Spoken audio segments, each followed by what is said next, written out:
So, you want to play Mr. House, President and CEO, a Marduk commander from the Fallout set that revolves around rolling a bunch of dice. You're going to want to flood the board with a bunch of artifacts and roll a ton of dice, so we're going to do a bunch of both. In the early game, we're going to want cards like Will, Blade of Frontiers from the Baldur's Gate set, who allows you to re-roll your dice and take the higher value, and also gets bigger each time you roll a die. Next up, we're going to want cards like Nadir, Nightblade, and Mirkwood Bats, giving us some benefits whenever an artifact leaves or enters the battlefield. Next up, we're also going to want some Securitron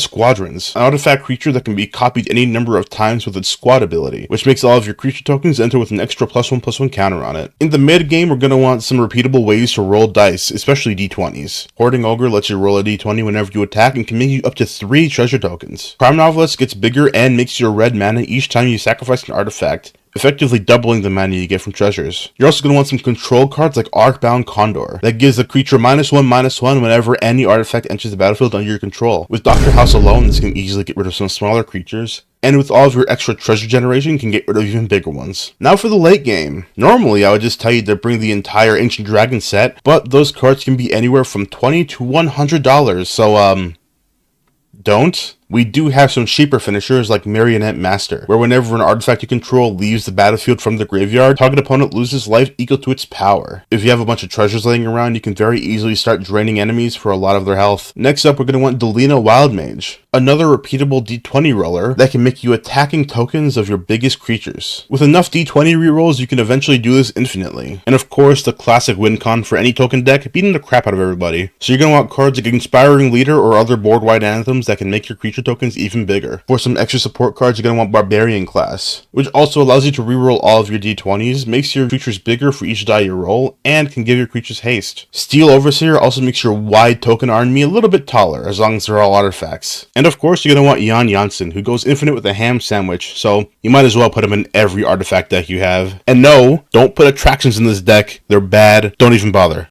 So, what do you want to play next?